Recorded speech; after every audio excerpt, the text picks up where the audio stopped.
A'udzubillahi minasyaitonirrajim. Bismillahirrahmanirrahim.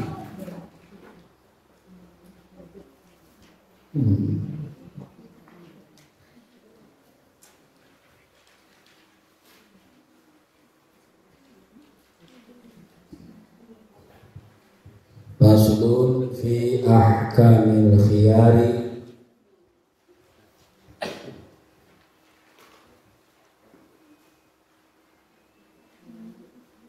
wal mutabayyi'ani bil khiyari ma lam yatafarraqa. Fasal di sini Yai Musonif akan menjelaskan tentang masalah hukum khiyar. Apa itu khiyar? Khiyar adalah memilih, melanjutkan jual beli atau membatalkan. Ya khiyar baina amdha'il bai'i wa fashihi. Baina imdha'il bai'i wa fashihi. Memilih di antara melanjutkan jual beli atau membatalkannya. Itu namanya khiyar. Dalam jual beli ada namanya khiyar.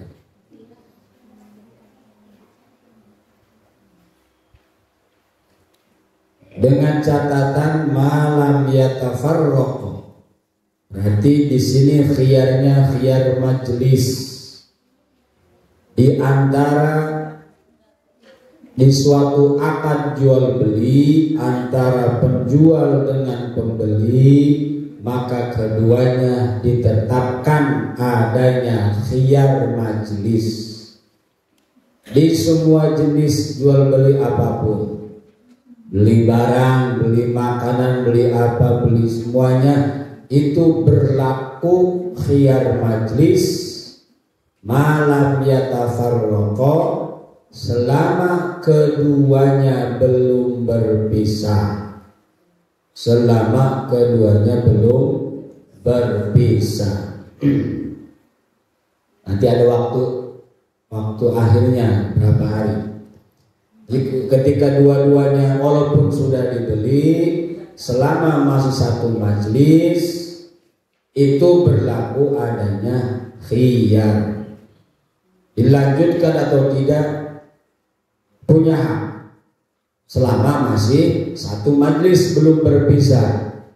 Nah, sudah dibeli, bayar, udah ijab qabul, barang sudah diterima, uang sudah diserahkan. Itu pas di ukur, kayaknya bukan yang ini, bajunya beda. Nggak jadilah. Itu bu, nggak jadi beli ini. Nah, itu masih bisa, masih berlaku bab khiyarnya khiyar majlis. Atau setelah beli baju harganya mahal 300.000, begitu mau beli baju udah dibeli bajunya, ingat membayar listrik rumahnya. Kalau dibeli baju, nanti lampu mati di rumah membayar listrik, jadilah lupa. Pak nggak jadi pak beli bajunya, balik lagi uangnya, lupa saya buat bayar listrik ininya. Bisa, walaupun si penjualnya kekelnya, dalam fikih bisa selama satu majlis belum terpisah. Selama belum terpisah, malam yatafarraqu.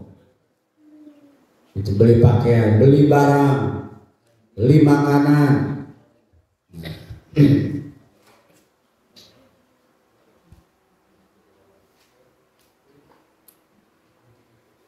Walahuma anil mutabayyi'aini wa kadzal ahadihima wa kadzali ahadihima idza wafaqahu al-akharu ayyastarita al-khiyaru ila salasati ayyamin. Kalau khiyarnya khiyar aib, di barangnya terdapat aib, terdapat cacat. Beli baju ada cacatnya, kurang jahitannya, beli elektronik ternyata ada yang rusak, beli apa saja ada aib, maka berlaku namanya khiyar aib selama 3 hari. Maka tidak berlaku itu aturan barang yang sudah dibeli tidak bisa dikembalikan kembali. Nah itu kalau di mal-mal, karena di mal-mal yang punya bukan orang muslim, yang punya bos besarnya itu orang sana, orang luar. Nggak bisa itu.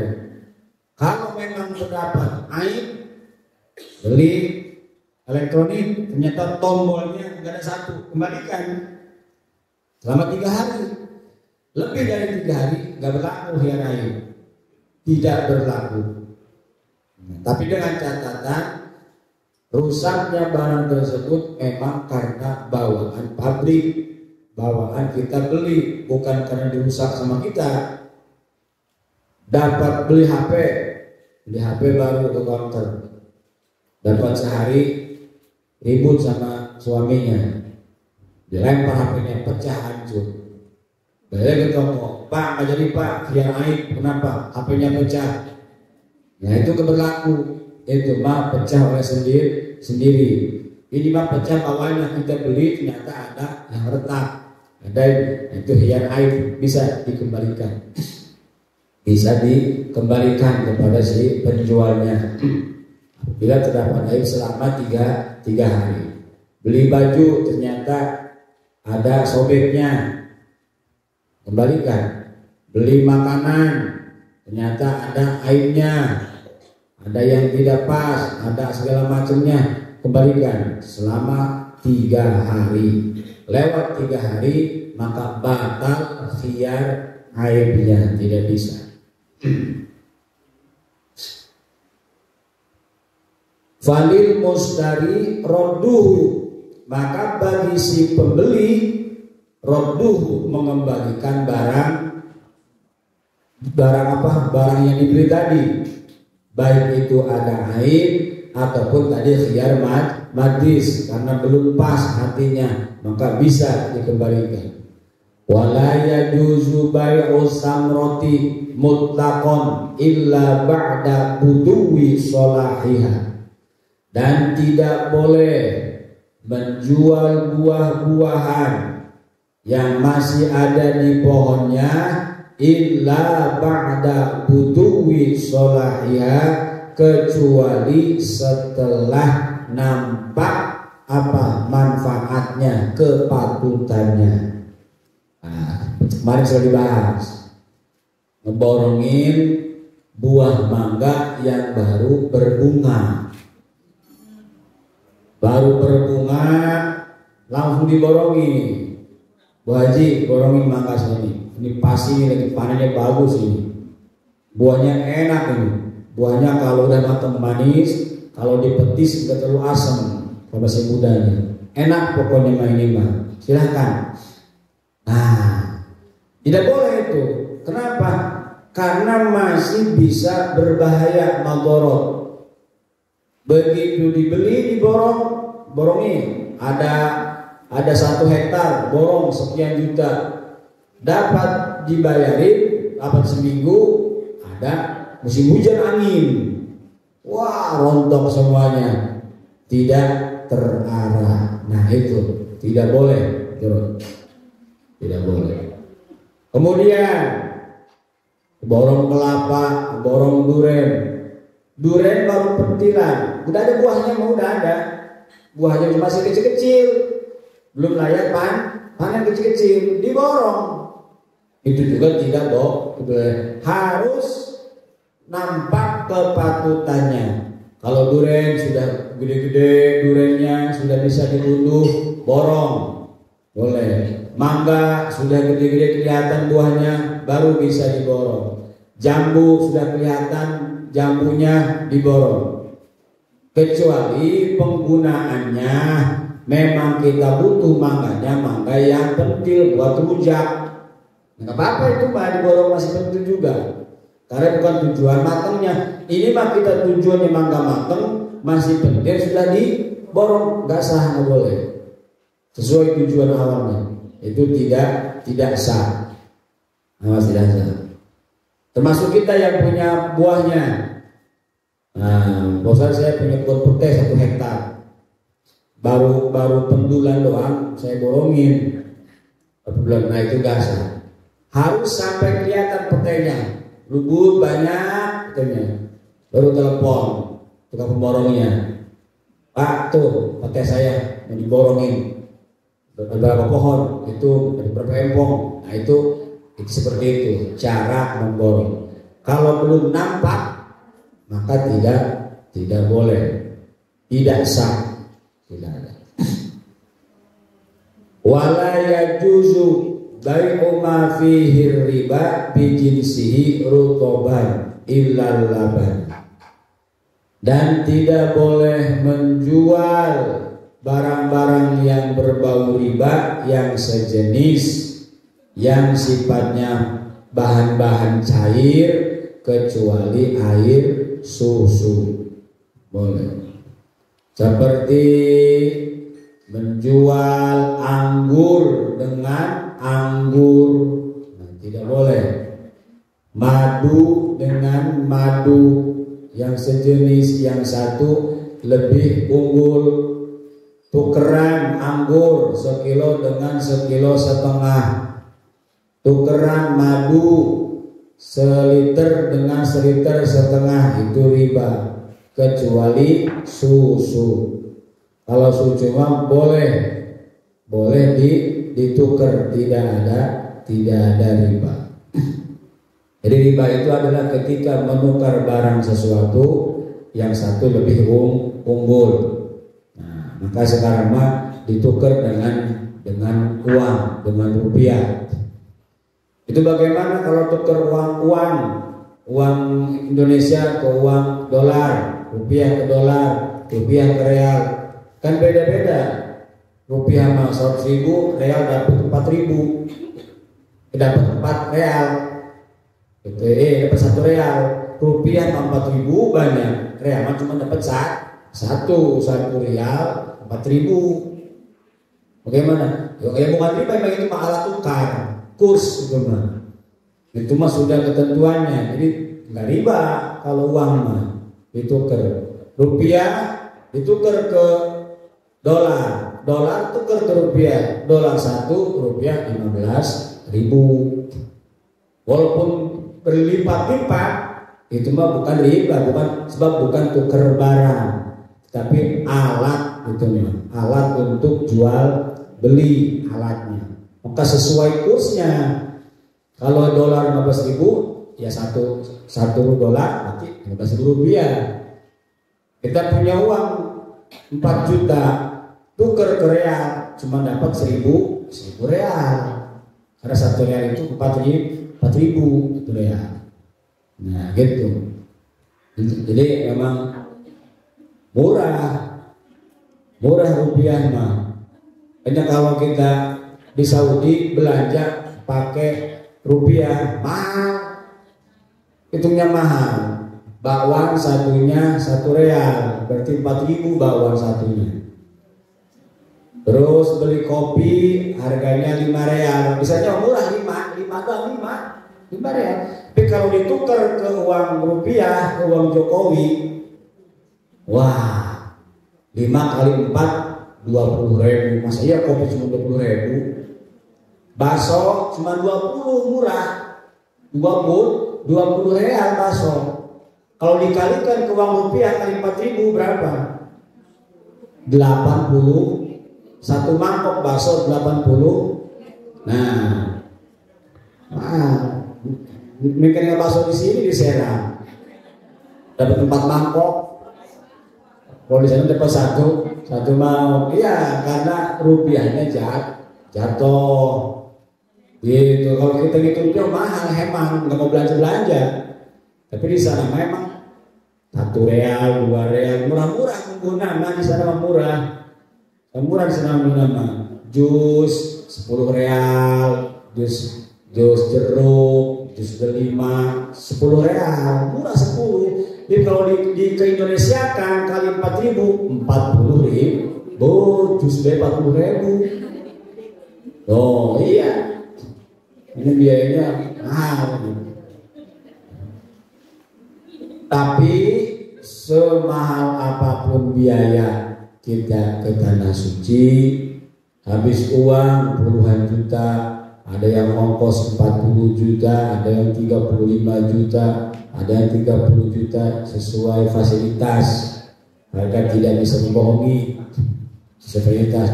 Tidak ada istilah yang hemat, tidak ada yang mubazir untuk keberhormatan. Walaupun habis ratusan juta, tidak ada apa-apanya dibandingkan dengan ibadah yang didapat di sana. Habis uang itu nggak ada rugi.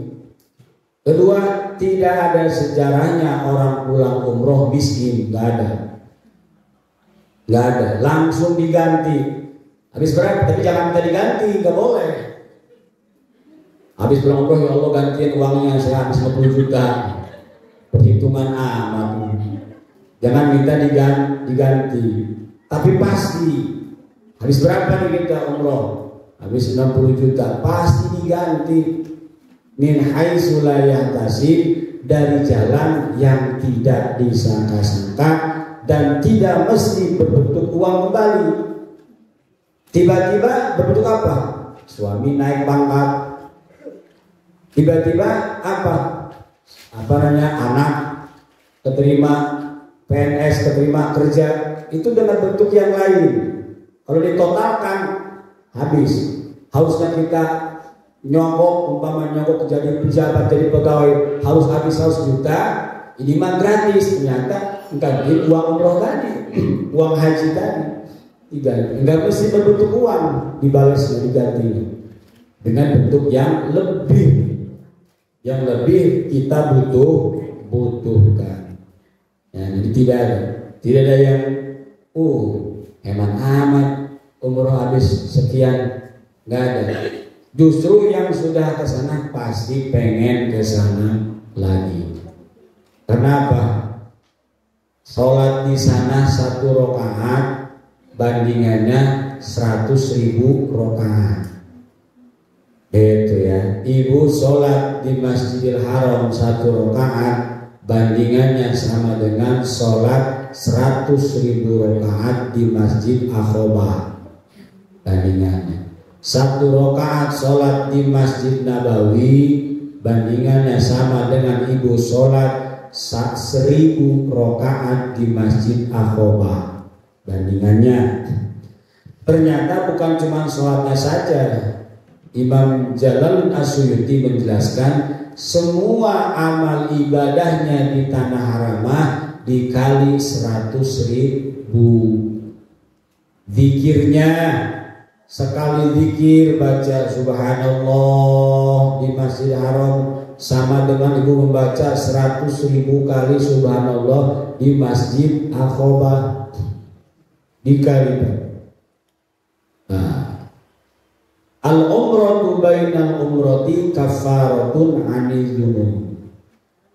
Ustaz, saya udah pernah umroh. Satu umroh ke umroh selanjutnya menghapus semua dosa. Ibu umroh terakhir tahun 2015.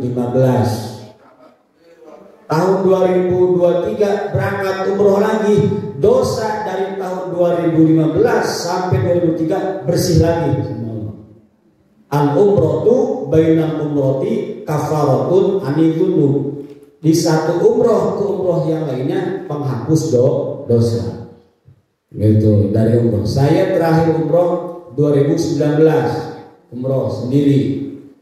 Nah, kemarin umroh lagi 2023. Berarti dosa dari 2019 ke 2023 hapus.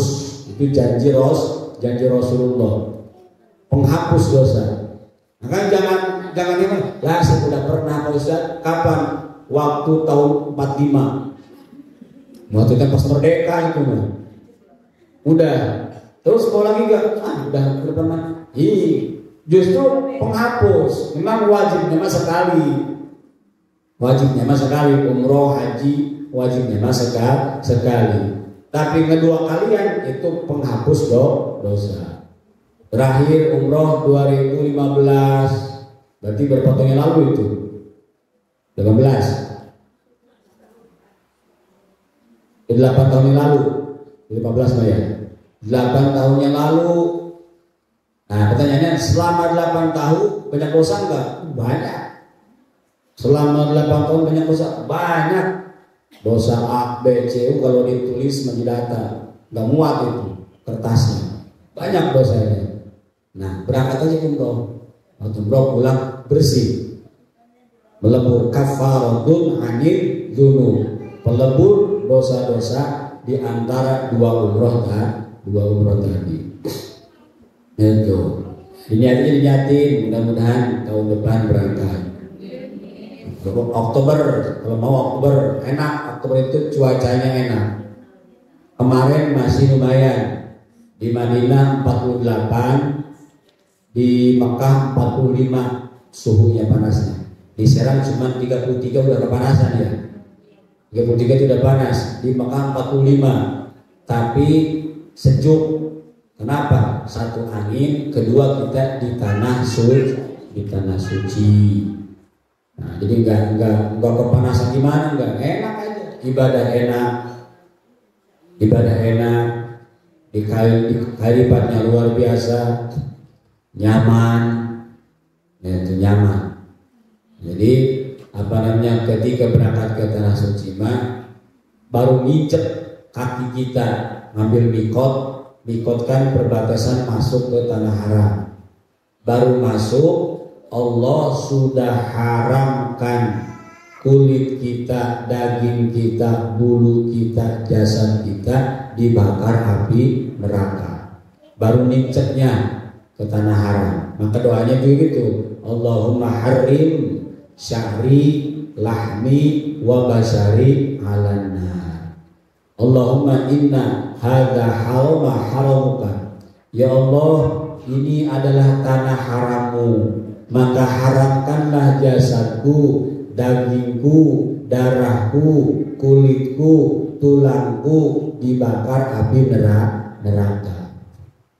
Nah, itu doanya. Maka baru masuk saja sudah dibebaskan dari neraka. Maka tidak ada ruginya. Habis uang puluhan juta untuk umroh tidak akan pernah rugi dengan yang didapat hasil dari ibadah di tanah suci. Kedua, nggak ada orang pulang umroh bangkrut miskin, nggak ada. Apalagi pulang haji. Nah, semua juga kemarin sudah didoakan. Kalau satu kan nggak kenal namanya satu, ibu A, B, C. Ya Allah, mudah-mudahan ibu-ibu majlis taklim, mudah-mudahan secepatnya bisa berangkat. Syukur-syukur berangkat bareng. Seru tuh berangkat bareng semuanya. Ya, di sana kita arisan. Iya, arisan. Tadi kalinya 100.000, kalau dapat 1 juta berarti 100 juta dapatnya. 100.000. Di sana bareng-bareng, berdoa bareng-bareng, jamaah bareng-bareng. Enak. Kalau perempuan dianjurkan kalau bisa sama muhrimnya. Kalau enggak juga enggak terus ada pembimbing. Nah, biar apa? Biar enak masuk ke Hijri Ismailnya enak. Kalau ke Raudhah aman, Raudhah tertib sekarang. Tapi kalau masuk Hijri Ismail tetap jetogan. Jadi harus di awal sama muhrimnya.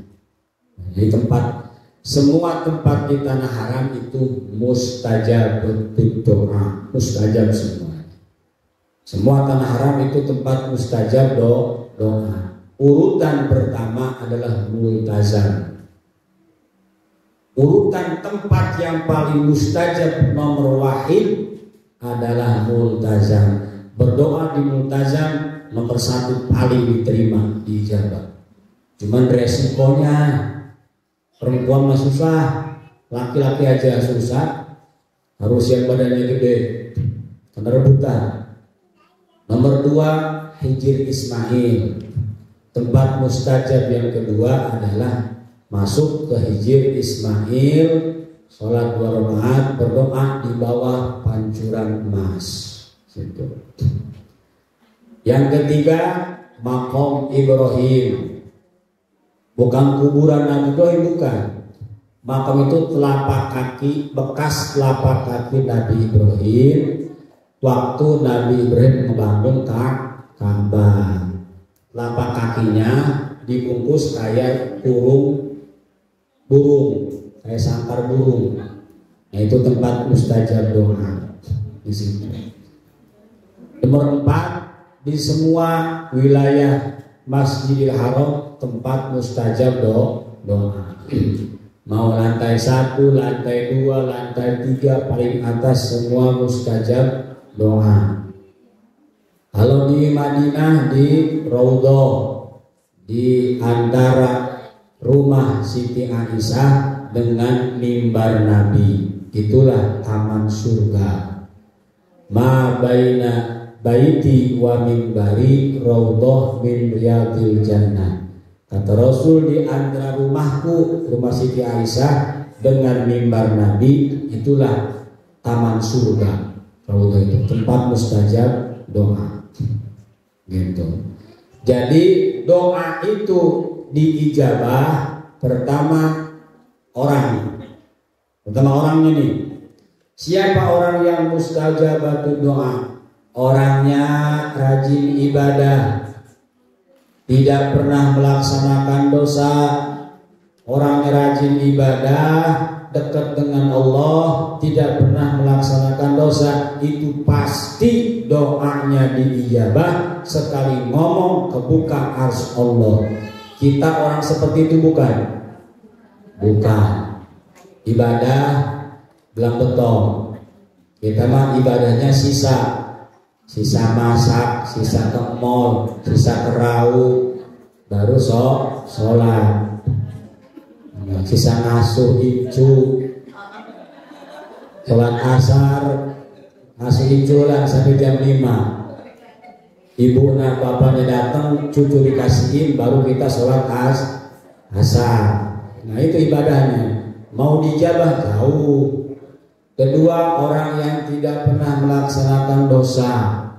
Bukan juga kita mah dosa diternak, kita mah dikoleksi dosanya, bukan.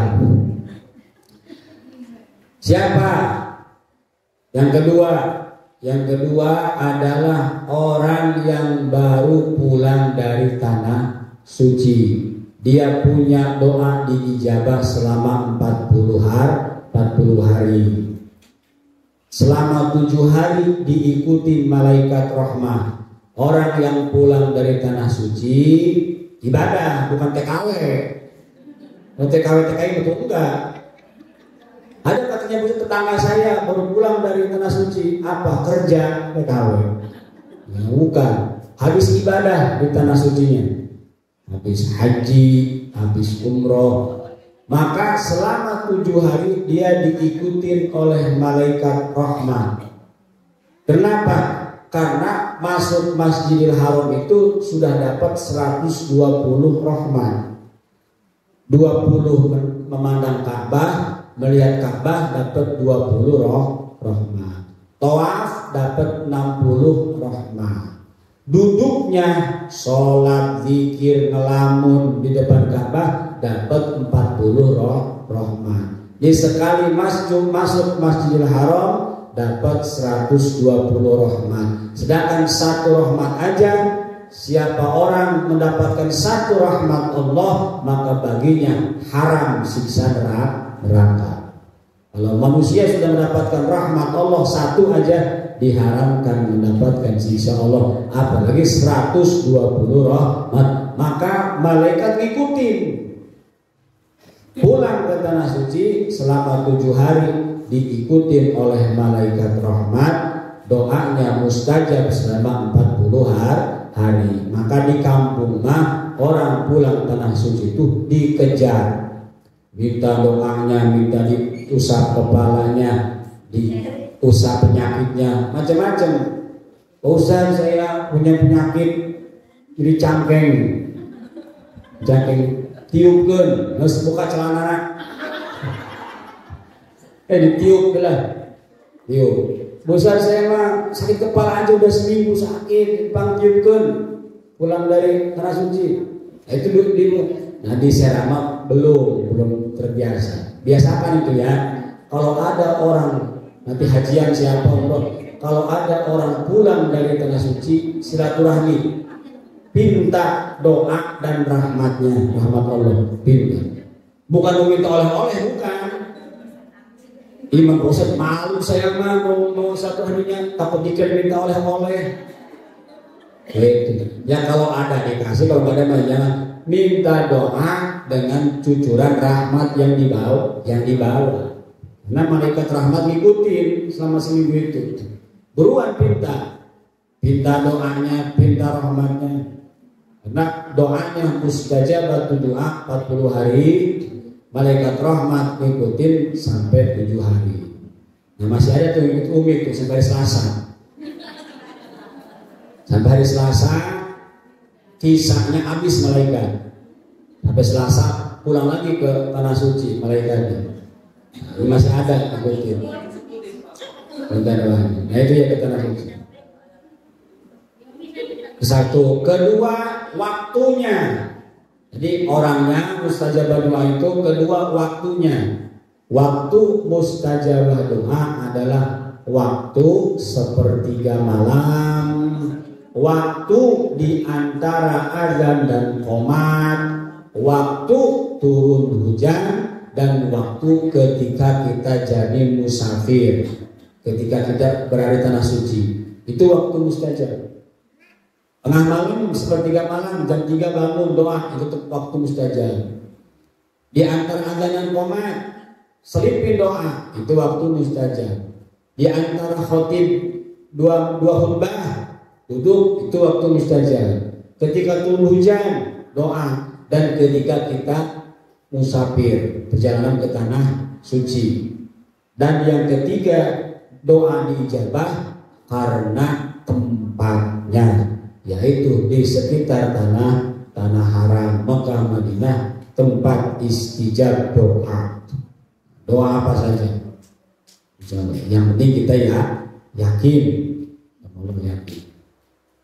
Nah silakan yang mau nabung, yang mau apa penting diniatkan. Ya Allah saya niat mudah-mudahan secepatnya bisa berangkat ke tanah suci, baik haji ataupun umroh. Atau saya ajak baru pulang, minggu depan ada yang ngajak, mau lagi saya mah. Kalau ada yang ngajak gratis, besar umroh yuk, ayo siap. Minggu depan juga, bulan depan ayo, tahun depan ayo. Bahkan doanya mah tiap tahun bisa pulang balik ke tanah suci. Doanya seperti doanya, ya Allah mudah-mudahan tiap tahun bisa pulang balik ke sana. Mau cuaca apa saja terserah. Mau musim panas, musim yang tinggi bisa berangkat ke tanah suci. Mau yang mahal, mau yang murah terserah. Mau di hotel bintang 5, bintang 4, bintang 7, bebas, liar. Yang penting bisa berangkat. Pak Ustadz, kalau ongkosnya mahal, hotelnya bintang 4, nantinya di sananya ibadahnya sedikit, mending yang murah, hotelnya jauh, banyak pahalanya. Kata siapa? Kalau hotelnya murah, misalkan 25 juta, jarak ke hotel ini 1 kilo, ya betul, makin langkah banyak, makin banyak pahala. Itu kalau murah. Kalau yang hotelnya mahal, bukan dihitung langkah, dihitung duitnya. Kita berapa bayar hotel mahal? 4 juta, itu yang dihitung. Jadi sama aja. Hotel murah pahalanya banyak, hotel mahal pahalanya banyak. Kalau hotel yang murah dihitung kita jalan bolak-balik ke tanah suci, ke masjidnya langkahnya banyak. Kalau yang hotel bintang 5 bukan dihitung langkahnya, dihitung jumlah uangnya, uangin banyak, sama aja. Kalau punya uang mending enak yang nyaman, ibadah semangat. Ini mah baru 3 kali bolak-balik 1 kilo, udah kecapean. Waduh panas. Udahlah sholat di hotel aja, sama aja tanah haram. Sholatlah di hotel, 10 itu. Jauh-jauh dari Indonesia sholat di hotel. Maka kalau ada uang mah mending yang mahal cuman mewah jangan. Ibadah tenang, makan enak, semua enak daripada jauh hotel 1 kilo sampai akhirnya pulang dari Mekah bitis gede. Sehari jalan 3 kilo. Iya, pahalanya sama aja. Yang murah pahalanya sama kali 100.000. Yang mahal juga sama. Jadi kalau memilih ada uang, memilih yang mahal, tapi nyaman. Gitu. Nah, ini adalah bulan Safar. Buka ini aja. Bulan Safar bukan bulan jelek ya, bukan bulan buruk. Semua bulan baik. Semua bulan baik, semua hari baik, semua waktu baik. Cuman kenapa bulan Safar ini bulan yang tanda kutip katanya bulan apes, bulan nahas, segala macam, nggak mesti baik sama. Sampai-sampai bulan Safar nggak boleh ada resepsi, nggak boleh nikahkan, nggak boleh sunatan. Nabi ada nikah bulan Safar, boleh silakan.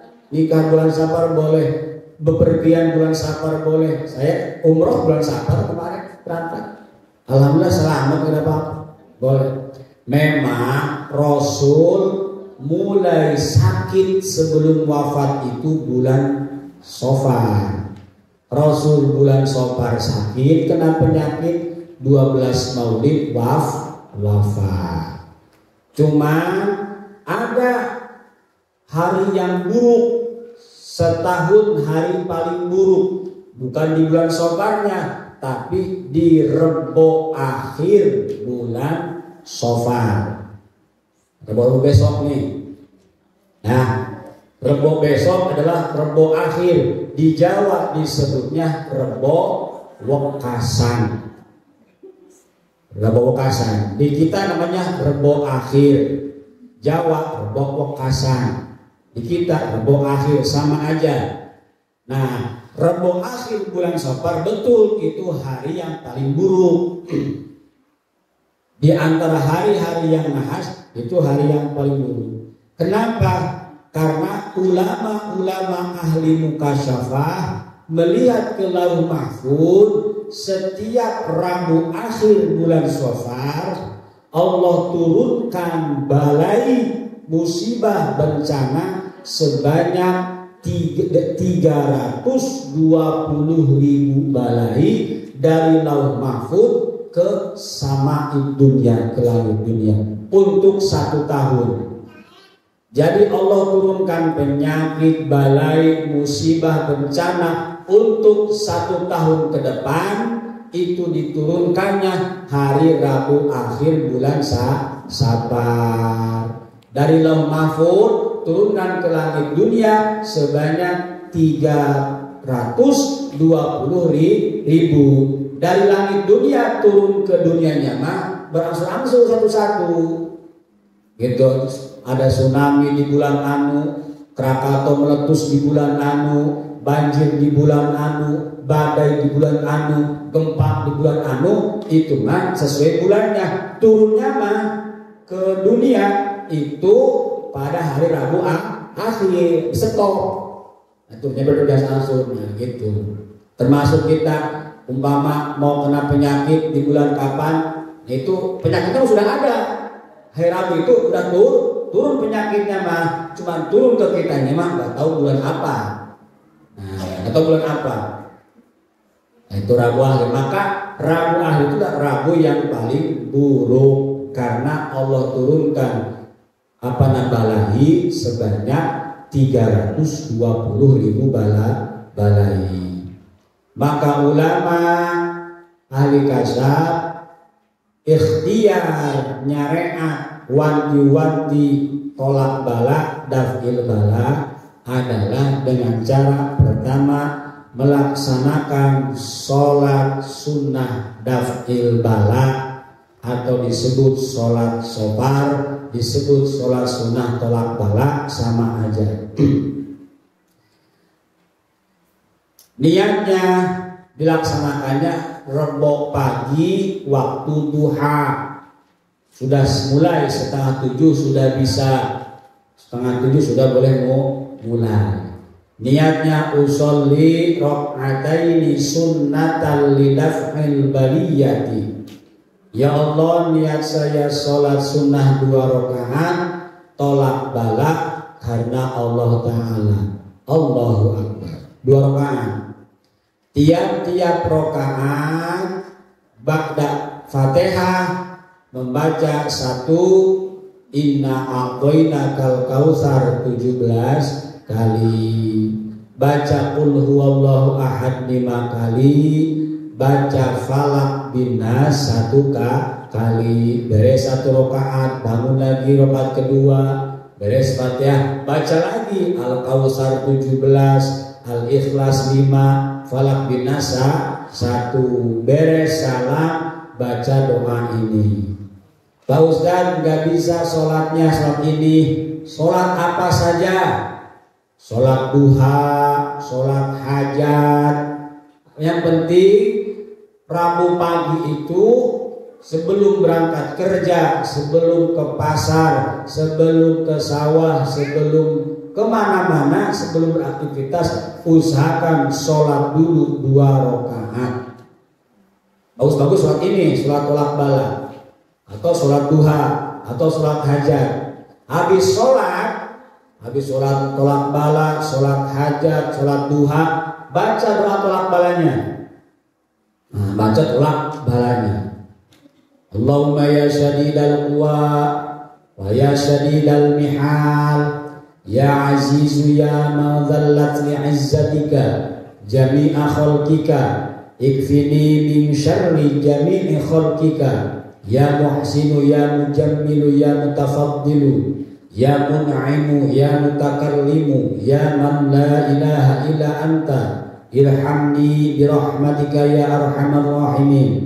Allahumma bisirril hasani wa akhihi wa jaddihi wa abihi wa ummihi wa banihi, ikfini syarra hadzal yawm wa ma yanzilu fihi, ya kafiyal muhimmati wa ya dafi'al baliyati, fasayakfikahumullahu wa huwas sami'un alim, wa hasbunallahu wa ni'mal wakil, wa la hawla wa la quwwata illa billahil aliyyil azim. Wa sallallahu ala sayyidina Muhammadin wa ala alihi wa sahbihi wa sallam, walhamdulillahi rabbil. Dibaca 3 kali. Ini kalau sendiri, enggak keburu berjamaah ya. Kalau ibu waktunya santai Rabu pagi besok, kalau DKM tidak mengumumkan ada sholat tolak bala, datang ke sini, kita sholat bareng-bareng di sini. Nah, jam 6:30 datang ke sini, kita sholat bareng-bareng, doa bareng-bareng. Tapi kalau DKM mengadakan di masjid, kita semuanya ke masjid. Nah, kalau DKM nggak ada, kita di sini melaksanakan. Bapak-bapak juga sama, semalam sudah diumumkan. Pas istighosahan semalam, bapak-bapak sudah diumumkan. Rabu kalau DKM tidak mengadakan, kita di sini bareng-bareng sama ibu-ibu juga ke Mas Andi. Nah, itu ya. Terus rajahnya, rajah penolak bala. Nah, siapa-siapa yang menulis 7 salam ini raja, 7 salam di piring putih polos atau mangkok putih polos, ditulis. Bagusnya abdonya pakai tinta merah. Tulis salamun qaulan mir rabbir rahim, salamun ala nuhin fil alamin, salamun ala Ibrahim, salamun ala Musa wa Harun, salamun ala ali Yasin, salamun alaikum tibtum fadhuluha khalidin, salamun hiya hatta matla'il fajr. kemudian dilebur pakai air. Air apa saja? Bagus lebih utama pakai air zam-zam. Air apa saja?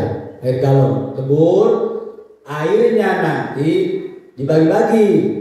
Masukin ke toren, masukin ke galon buat minum, buat mandi. Itu air tolak balai. Biar setahun kita dijauhkan dari balai. Minimalnya dikurangi. Harusnya 1 tahun kita dapat 10 balai jatah dari Allah, setahun dapat 10. Mudah-mudahan setelah pakai raja ini ngurangan cuma 1. Itu ngurangan. Sebab qada mah masih bisa dicegah, dirubah. Kalau qadar tidak bisa. Mati sudah qadar Allah mati mah. Tidak bisa dirubah. Tapi kalau qada mah masih bisa dirubah. Apa? Nasib, sehat, rezeki, jodoh masih bisa kita yang berusaha merubah. Ustaz, saya mah ini dari dulu susah aja. Apakah udah takdir saya ya? Iya, masih bisa dirubah. Kalau takdir kita masih bisa dirubah. Tinggal minta sama Allah, terus kita ikhtiar, doa, minta, berusaha. Nasib, rezeki masih bisa dirubah. Tapi kalau mati nggak bisa dirubah. Itu mah qadar Allah, tentuan nggak bisa dirubah. Nah, innallaha yughayyiru ma biqaumin hatta yughayyiru ma bi anfusihim. Di Quran itu sesungguhnya Allah tidak akan merubah nasib satu kaum sebelum kaum itu mau merubah sendiri. Kalau kita ingin merubah nasib qada kita, rubah sendiri. Kalau tidak akan rubah sendiri. Itu maka termasuk musibah, balai, penyakit bisa ditolak. Walaupun kita harus kena, bisa ditolak. Salah satunya dengan sholat tolak bala dan raja ini. Tulis. Ustaz nggak bisa nulisnya, mah cukup hari Rabu bawa air masing-masing di rumah. Ya, hari Rabu bawa air masing-masing di rumah. Bagusnya bawanya jangan 1, bawa 2 galon. 1 buat rumah, 1 buat saya di sini. Tuh, adil itu. Bawa masing-masing dari rumah. Nanti dicampurkan dengan air yang dibuat aja di sini. Ustaz, saya nggak keburu. Saya jam 6 harus berangkat ke kantor. Jam 6 berangkat ke pasar. Nggak apa-apa ibu, sendiri sholat sendiri. Bikin sendiri ini, saya ijazahkan. Boleh bikin di rumah sendiri. Pakai spidol yang kecil, jangan gede-gede. Yang kecil itu. Tulis di piring putih polos, lebur air, minumkan ke anak-anak. Boleh silakan. Udah boleh. Kalau nggak bisa, datangnya ke sini bawa air, nanti digabungkan dengan air yang hasil derajat. Nah itu. Dan ada yang tidak kalah penting, yang pentingnya ini ikhtiar ulama. Ada ikhtiar Rasulnya. Apa ikhtiar bagi Rasul untuk menolak bala? Rasul mah kalau menolak bala adalah as-shadaqatu lidaf'il bala. Rasul mah menolak bala dengan sedekah. Maka Rasul jarang kena sakit selama hidupnya. Sakit-sakit itu akhir mau wafat sakit. Selama hidupnya Rasul sehat terus. Karena apa? Gemar bersedekah. As-shadaqatu lidaf'il bala. Sedekah itu untuk menolak bala. Nah, orang dulu mah, orang kampung dulu habis tolak bala pada ngupat. Bukan sembarang ngupat, itu ajaran orang tua dulu apa? Sedekahnya. Nah, sedekahnya itu bukan masalah ngupatnya, tetapi sedekahnya. Di kampung-kampung sekitar masih, di Kalebut, di Tegal Asem, Tegal masih. Rebo akhir itu habis sholat tolak bala pada ngumpat, bagi-bagi tuker bagi-bagi. Apa? Sedekahnya. Sebab yang paling maju adalah sedekah itu tolak bala. Nah, Ustaz nggak ada kupat, saya mah banyak dirauh. Gak usah naik pohon kelapa bikin, gak usah. tinggal bawa uang terau hari Kamis, hari Selasa terau beli kupat. Nah, nggak beli opor. Oh Ustaz, nggak punya ayamnya, pakai jantung aja, jantung pisang. Nah, itu juga enak kayak ayam. Jantung pisang kalau nggak nangka, kayak daging nangka juga. Udah, di sayur, ini sedekahnya. Ya, yang penting sedekahnya. Insya Allah kalau sudah ikhtiar sempurna, sholat kita sudah tolak bala, rajah tolak bala sudah, sedekah tolak bala sudah, doa sudah, maka tinggal tawakal kepada Allah. Pasrahkan. Kalau masih kena penyakit, kena balai, ya terima. Itu sudah ketentuan Allah. Allah terima. Kita sudah berusaha. Namanya tawakal. Nah, jadi silakan. Rabu akhir itu yang mau bawa kupat, bawa lepet, bawa uduk, bawa gorengan untuk tolak balanya, sedekahnya silakan dibawa. Nah, silakan dibawa. Nah, jadi ini tata caranya. Kalau mau sholat sendiri di rumah silakan, tata caranya sudah ada. Kalau bareng-bareng di sini bagus, berjamaah di sini boleh bareng-bareng. Ini udah ada tata caranya. Itu wallahu a'lam bishawab. Al-Fatihah. A'udzu billahi minasy syaithanir rajim. Bismillahirrahmanirrahim. Alhamdulillah.